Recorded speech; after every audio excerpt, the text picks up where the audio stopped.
FA presents The Inner Circle. And away we go! Starring Coach Ant and Coach Rel. All right. Thank y'all for tuning in to another episode of Our Friendly Advice. I am your host, Coach Rel. This over here is, Mr. Ant, how y'all doing? and our special guest is, Yours truly, Harvey. today's episode is going to be men versus women. Okay, get it. So we'll start off with a little casual question. What is it that you guys think is the biggest difference between men and women in today's era? Honestly, I think both parties, for the most part, don't think they need each other. Honestly, I think that it's like the women is like super independent and feel like they don't need, and I feel like the men is like, all right, if that's how you acting, hands off, and y'all go ahead and survive by yourselves. We gonna keep getting to this money.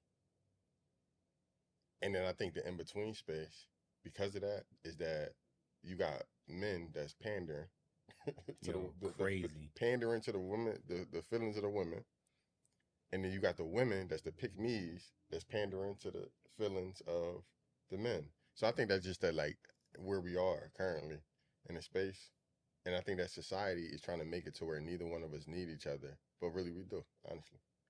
I think that to that point, we don't think that we need each other. I think that our grandparents did things fine. Some things could have been a bit better in terms of, like, showing up a little more healthy. My grandpop was bipolar. He was a foster kid. My grandmom was raised by her grandmom, and it was some trauma there. But aside from that, women wanted to be women, men wanted to be men. My grandmom was a clear set of expectations of what was required. My grandpa, my mom told me this story is so adorable. So my grandmom, she got saved. She was in the church. She would tithe. Whatever my grandmom put in the church, my grandpa would give it right back to her. And so, like, That's fine. women wanted to be women. Women wanted to nurture. They wanted to, soothe life. They wanted to, cook meals, do that kind of stuff. There wasn't any rebellion against feminine activity. I think who said it? Anthony Mackie, was it, on the Pivot? He's talking about his sons. Yeah, his sons. Mhm. And it's like, yo, why can't we just be men? Why can't women just be women? Why can't we be there for each other? It's just Willie Lynch. You ever heard that? Yeah. Yes. Slave owner in the West Indies in like the 1700s. Mm-hmm. In the colonies, a lot of slave masters were having trouble controlling their slaves. Yeah. So they sent in like the greatest conqueror Yeah. of like the West Indian islands. So Willie Lynch, he wrote this letter: separate the men from the women, the old from the young, the light skinned from the dark skin.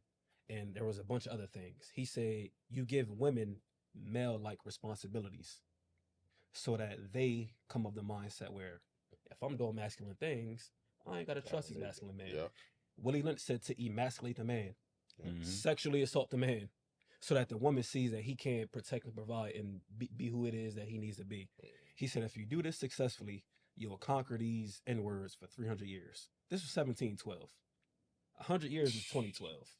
And so, like, to your point, like, we don't think we need each other. Yeah. The men don't want to be men to the women or to themselves. The women don't want to be women to themselves. There are systematic movements to stop us from being together. Yes. I'll stop right there. Yes. I agree. I think it's funny when I hear women say, if he can't provide 100%, I don't want him. But the crazy thing about that is just math, simply, is you're covering 100% now. So if he could cover 50%, you would save 50%. But women don't even look at it from that point of view. It's like, if he can't give me everything, I'm not accepting it. Like, it's like you said, it's an attack right now, and I don't get it. I don't understand why we don't see the beauty in one another and we don't need each other. I would never say that I don't need women. It would never utter out my mouth. Well, so let me ask y'all this, like, because I think that society is very strategic in taking away gender roles and kind of making everything kind of grayish. do you believe that gender roles is based on gender? Do you believe that occupations is based on gender? Prime example, right? Like, if you was to look in the healthcare system 50 years ago, didn't really see too many men unless they were doctors. All the techs, the nurses, all of the majority women. Mm-hmm. Now you seeing, men, nurses, men, techs, men, they're stepping into these fields.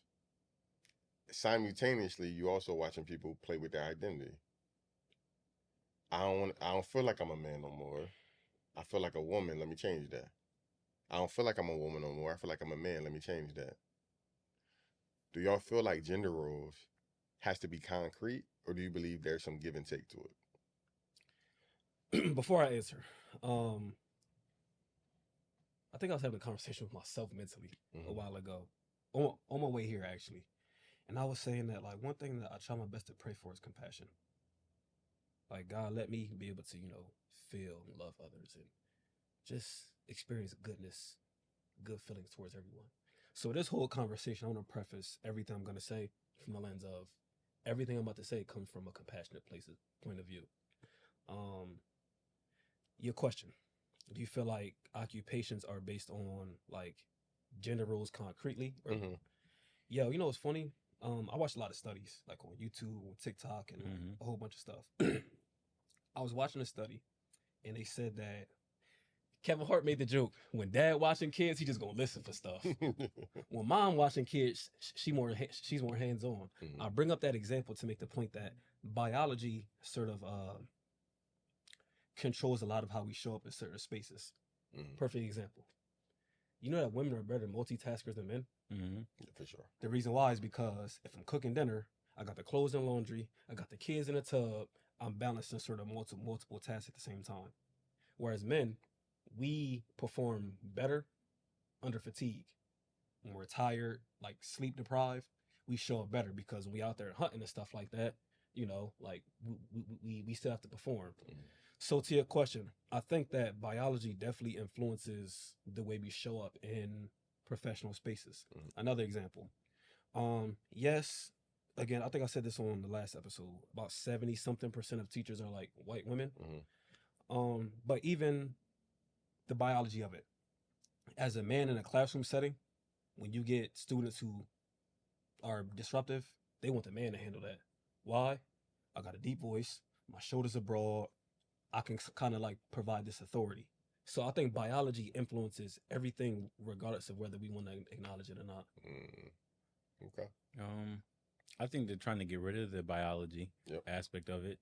I think that, I hate to say it like this, but media looks at us as peasants, right? We are the peons beneath, and I think we got smart people such as ourselves that can read between the lines, but for the most part, I don't think people do that, and I think they go with the status quo. So everyone out here is arguing over what they've set for us, not realizing that the reason why whenever they set the slaves free, it wasn't because of they wanted slaves to be free because it was the right thing to do. They had a reason behind it. I'm not going to say the reason, you could do your research, but it's the same thing with the marketing right now.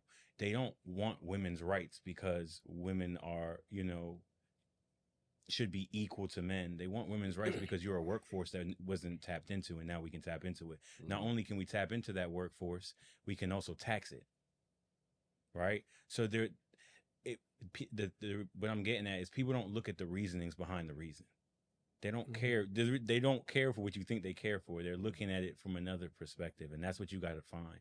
So instead of you allowing them to divide us and come up with these reasons that if you just objectively look into things, we can say for our whole lives and beyond that a man was a man and we knew what it was. To now in 2025, come across 50 people and make it 1,000 different answers. And then I've seen street interviews, so I watch YouTube a lot. I've seen interviews where men and women are scared to answer the question, what is a man, what is a woman? Scared, terrified, won't answer it. And it's just like, we've gotten to a point now where you feel as though you were canceled or ridiculed from just saying what biology is. Yeah. they've done a great job Yeah, at the marketing portion, I agree. right? And now from that you can trickle it into every avenue you want it to. Mhm. But yeah, Yeah, no, I definitely agree. And then I also believe that within the last maybe once the pandemic started, this I feel like I haven't seen it before that. It's this uprising of relationship talk and podcasts. Comes out of nowhere. All these relationship gurus that's literally knowing they know their market, they know what to say, they know how to say it, and they know how to capitalize on it more importantly. Right? Now they doing live podcasts, they got all this stuff that's happening on there. And they're feeding the appetites of women that's saying, F these niggas. Feeding the appetite. So now, because here's how it look. If I'm a man and I'm giving all this fire advice, I'm disassociating myself from the rest of the men. It look like I'm the ideal person that everybody that they want. So then come after me, and then you do away with the bums, right? On top of, from a status standpoint, from a statistical standpoint, women outnumber men just in the world. So from a survivor of the fittest, is if it's 10 women to 1 man, all right, man, there's competition there right there. So then now think about that one man that's elevating himself or attempting to elevate himself and put himself on this standard. Then what do you do? What would be your advice to women because they are outnumbered, or they outnumber us? What would be your advice to women as far as how to go about getting a half decent man in this world? What would y'all say? Well, I connected to what I was going to say to my question I was going to ask. I think the question I was going to ask was, do you think women are accountable? And to answer your question now, I would say the first token of getting a good man is understanding what accountability looks like in your life and for yourself. If you don't know what accountability is, you are going to be susceptible to lies, right? And I feel like a lot of women are gullible. Reasons being like these pandering men that come out on these platforms and pander and sell these dreams. They get off on things because a woman naturally wants to hear what makes her feel good, because women are based in their feeling. So understanding that I do like to feel good and I am derived by my feelings, I need to then understand that I got to get out of my feelings in order to make logical, sound decisions. So that was my first advice for her in getting a good man, because what men are good at is in all forms of life is being adaptable, right? Like you said, we're natural born hunters. So in order to hunt, we got to know what it's like to be under the sun. We got to understand that these leaves or these bushes are going to protect us, or might poison us. We can't be here at certain times. We got to know what leverage to use for what tree. So we adapt.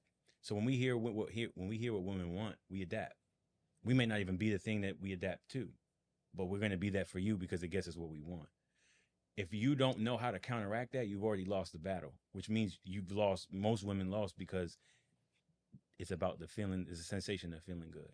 So you got to delete that sensation. It's got to be a part of you, right? You can't delete it fully, but you've got to register like, okay, I can't take this in 100% because I need to be able to watch what you're saying, but also look at who you are.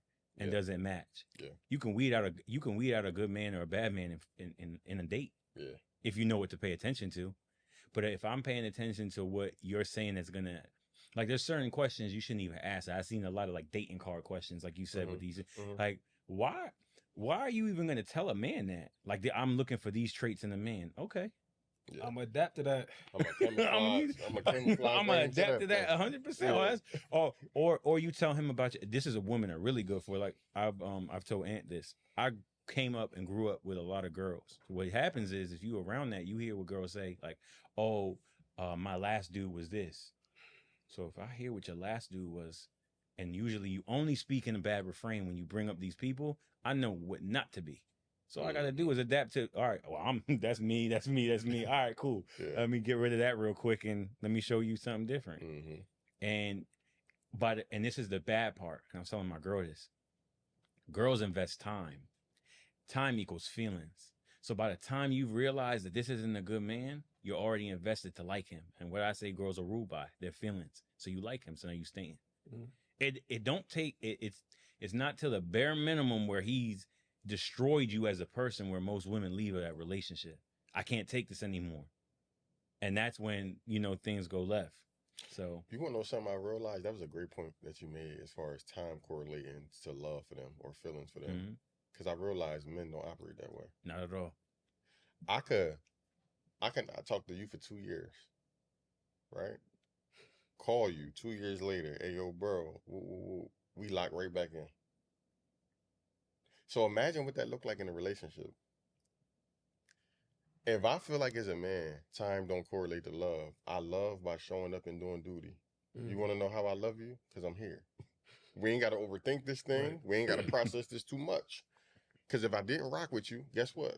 I would not be here. Right. Right? A woman would take that same scenario and go, but you here, but how long you going to be here? And what's the next step with us being here? And right? Bro, we so simple that they It's can't simple. understand. It's very black and white. Like, this simplicity is hilarious. it's not hard. Like, you want to know how I love you? Because I showed up. You want to know how I love you? Because when the last time I told you no when it made sense? I show up for you every single time. So what's the overthinking? You overthinking yourself out. Let me ask y'all this. Do y'all believe that a woman can nag her way out of a relationship? Can nag?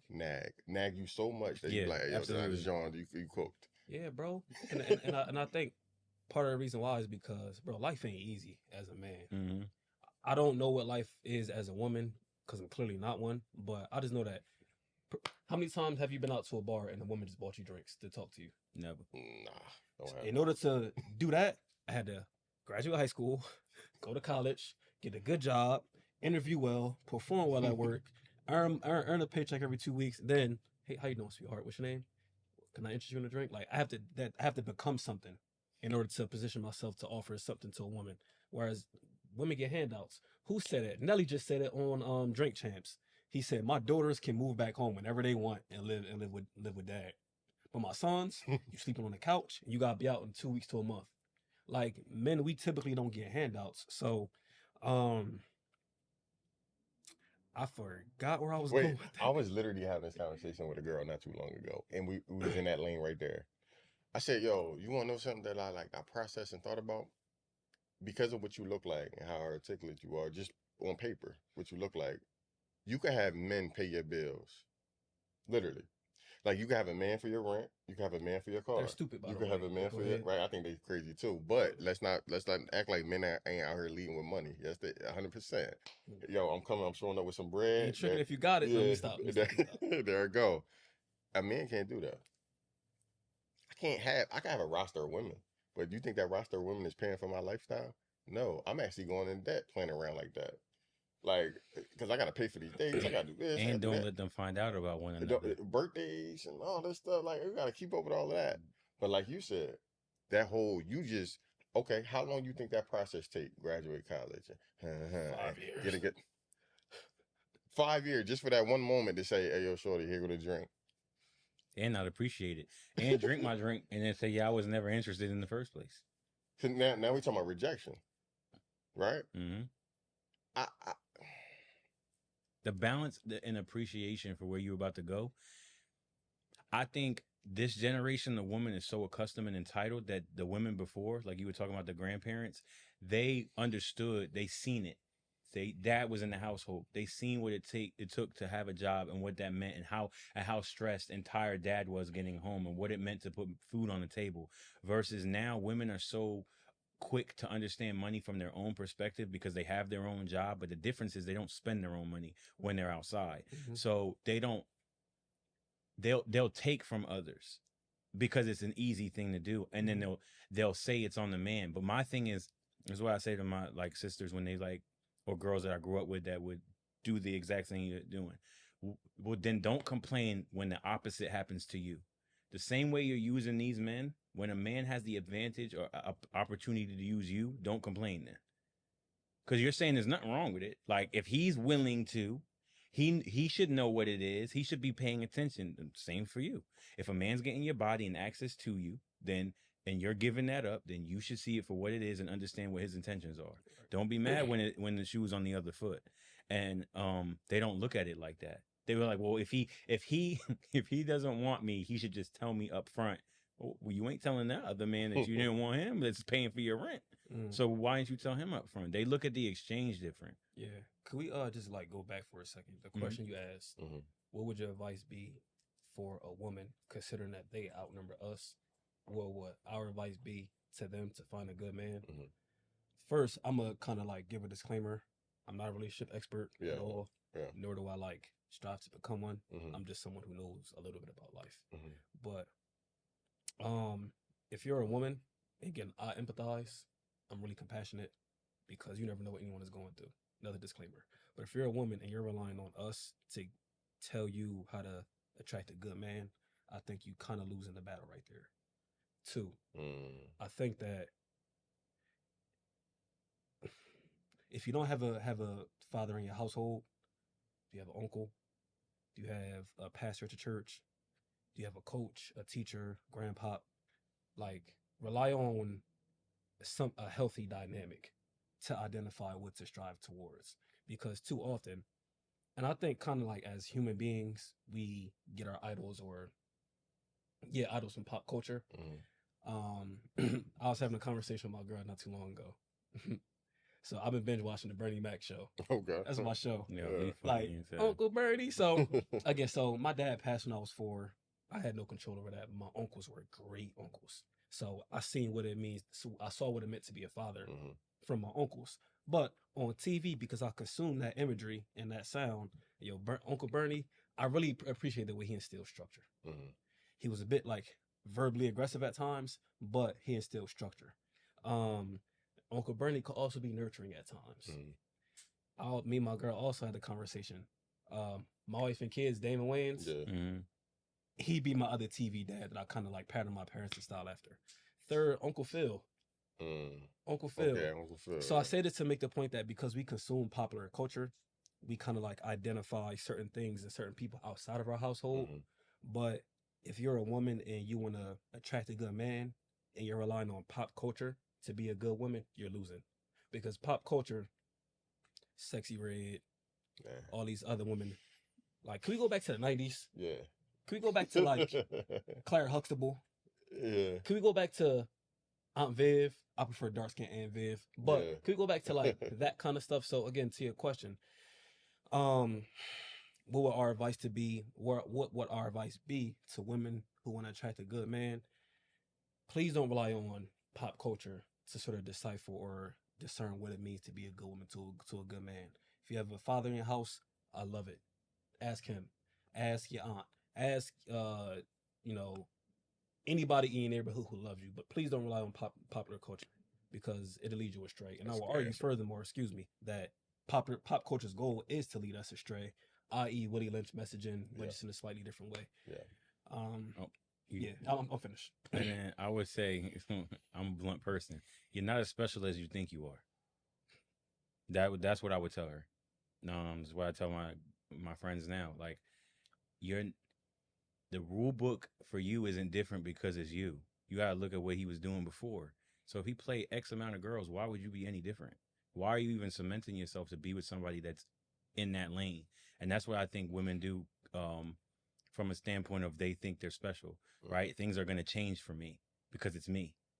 He wouldn't dare. What? I don't understand why he wouldn't dare. He got 3 baby mamas. He dared at multiple points in his life. So like, also I think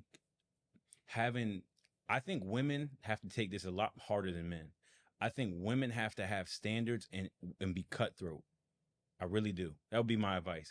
Build your standards up and be cutthroat. Make them realistic, because a lot of girls just be doing a lot. But you have to, once he does X, Y, and Z, and that's part of your standard, get rid of him.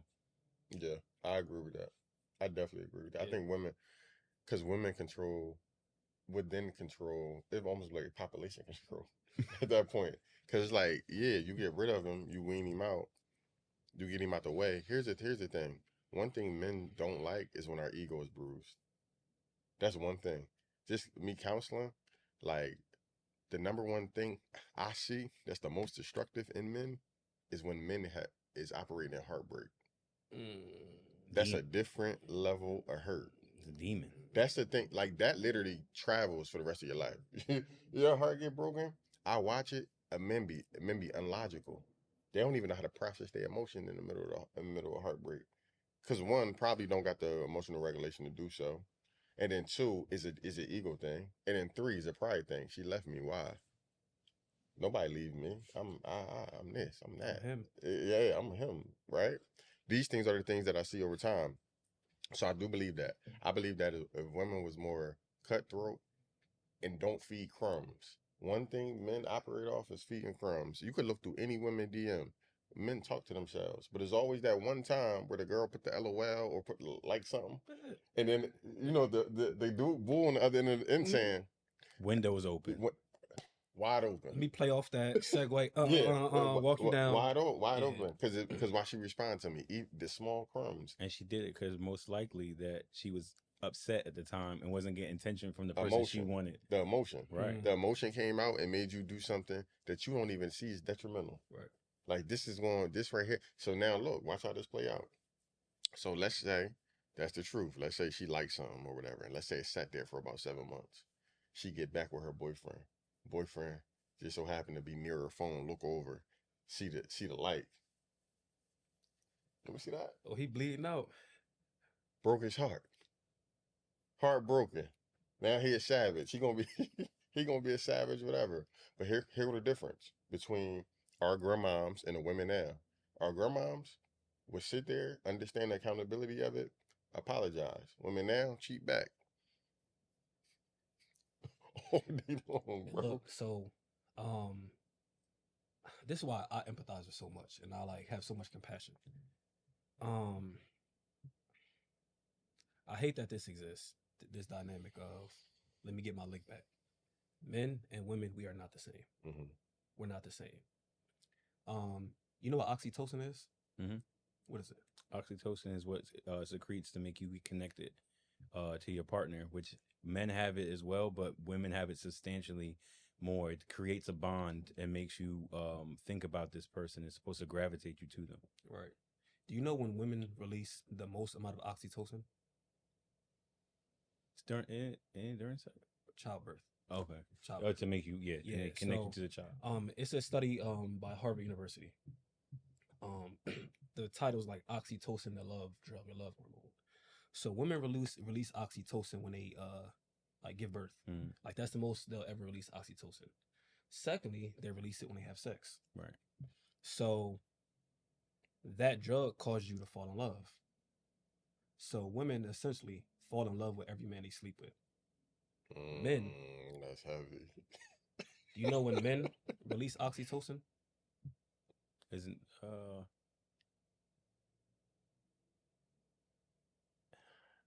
you gotta tell. I think I do know it, but So, it's slipping my memory right now. women I wanna release say it's oxytocin. after release of accomplishments.